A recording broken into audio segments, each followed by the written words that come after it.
Hello friends, welcome to Mahi's Tasty Tour.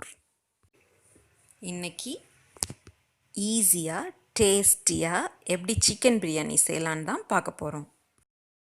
வீடியோக்குள்ளே போகிறதுக்கு முன்னாடி நம்ம சேனலை இது வரைக்கும் சப்ஸ்கிரைப் பண்ணலைன்னா சப்ஸ்கிரைப் பண்ணிக்கோங்க. வாங்க இப்போ செய்ய ஆரம்பிச்சிடலாம். முதல்ல அடிகனமான பாத்திரத்தில் 2 டேபிள் ஸ்பூன் எண்ணெய், 2 டேபிள் ஸ்பூன் ஆயில் சேர்த்துக்கலாம். எண்ணெய் நல்லா சூடானோன்னு 3 பிரிஞ்சி இலை, 3 பட்டை, 2 கிராம்பு, 2 ஏலக்காய், ஒரு நட்சத்திர சோம்பு, அப்புறம் கொஞ்சம் ஜாதிபத்திரி இதெல்லாம் தான் சேர்க்க போகிறோம். எண்ணெய் நல்லா சூடாயிருச்சு. இப்போ அந்த பிரியாணி சாமானெல்லாம் முதல்ல அதில் சேர்த்துடலாம். கூடவே ஒரு டீஸ்பூன் சோம்பு சேர்த்துக்கலாம். நான் இங்கே சொல்கிறது எல்லாமே ஒரு 300 ml அரிசிக்கான அளவு தான். அடுத்தது 3 வெங்காயம், 3 பச்சை மிளகாய், கொஞ்சம் கருவேப்பிலை இதெல்லாம் தான் சேர்த்து நல்லா வதக்க போகிறோம்.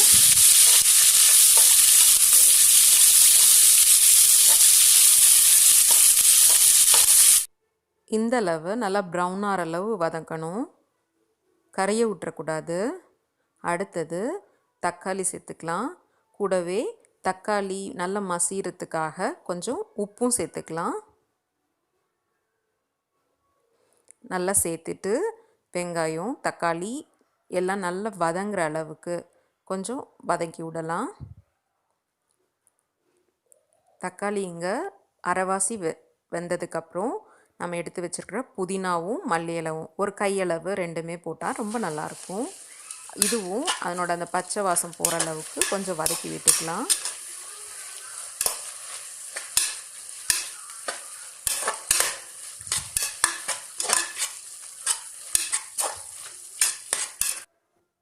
புதினாவும் மல்லியும் அந்த பச்சை வாசம் போனோன்னே இஞ்சி பூண்டு பேஸ்ட் சேர்த்துறோம்.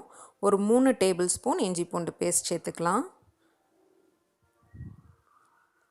இப்போது இந்த தக்காளி, வெங்காயம், மல்லி இலை, புதினா தழை, அப்புறம் இஞ்சி பூண்டு பேஸ்ட் இது எல்லாம் நல்லா குக் ஆகி ஒரு கிரேவி கன்சிஸ்டன்சிக்கு வரணும். அந்தளவுக்கு இதை நல்லா குக் பண்ணிடணும்.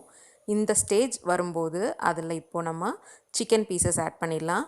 நான் இங்கே ஒரு 500 கிராம்ஸ் ஆஃப் சிக்கன் எடுத்து அதை க்ளீன் பண்ணி இது கூட சேர்த்துக்கிறேன். இப்போது கொஞ்சம் மஞ்சள் தூள் சேர்த்து நல்லா சிக்கன் ஃபர்ஸ்ட் அந்த தண்ணி விடும் இல்லையா, அந்த ஸ்டேஜ் வரைக்கும் நல்லா ஒரு தடவை இதை நல்லா சாட்டே பண்ணி விட்டுறலாம். மூடி போட்டு மூடி வச்சு கூட கொஞ்சம் அந்த தண்ணி வர வரைக்கும் நம்ம மூடி போட்டு மூடி வச்சு அதை வேக விடலாம். பாருங்கள், தண்ணிலாம் நல்லா பிரிஞ்சு வர ஆரம்பிச்சிருச்சு. இந்த ஸ்டேஜில் நம்ம அதில் மிளகாத்தூள், 2 டீஸ்பூன் மிளகாத்தூள், அப்புறம் 1 டேபிள் ஸ்பூன் மல்லித்தூள், வெறும் மல்லித்தூள் சேர்த்துறேன்.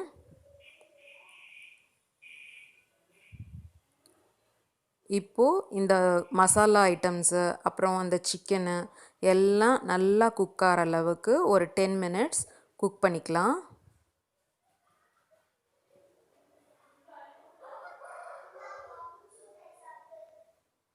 அடுத்து தயிர் சேர்க்க போகிறோம்.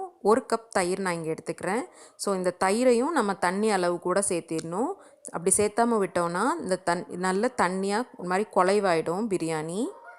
அதனால் தண்ணியோட அளவோடு இந்த தயிர் அளவும் சேர்த்துக்கணும். ஒரு கொதி நல்லா வந்தோடனே தயிர் சேர்த்து ஒரு கொதி நல்லா வந்தோடனே தண்ணி ஊற்றிக்கலாம். ஸோ 1 கப் பிரியாணி அரிசிக்கு 1.5 கப் தண்ணி. ஸோ இப்போ தண்ணியும் நல்லா கொதிக்க ஆரம்பிச்சிருச்சு. இந்த ஸ்டேஜில் நம்ம ஊற வச்சுருக்கிற பாஸ்மதி அரிசி சேர்த்துக்கலாம். நான் இங்கே 3 கப் பாஸ்மதி அரிசி யூஸ் பண்ணியிருக்கிறேன்.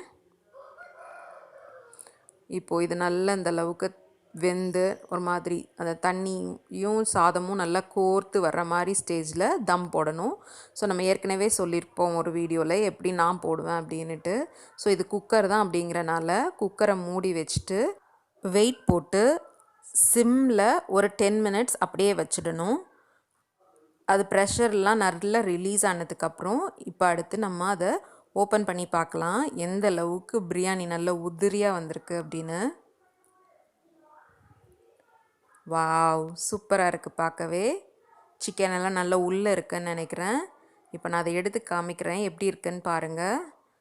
ரைஸ் எல்லாம் அவ்வளோ உதிரியாக, சிக்கன்ஸும் நல்லா வெந்து சூப்பராக இருக்குது பிரியாணி பார்க்குறதுக்கே.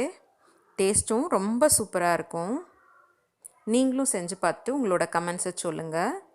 இந்த வீடியோ உங்களுக்கு பிடிச்சிருந்ததுன்னா லைக் பண்ணுங்கள், உங்கள் ஃப்ரெண்ட்ஸ் கூட ஷேர் பண்ணுங்கள். மறந்துடாமல் நம்ம சேனலுக்கு சப்ஸ்கிரைப் பண்ணுங்கள். பாய்.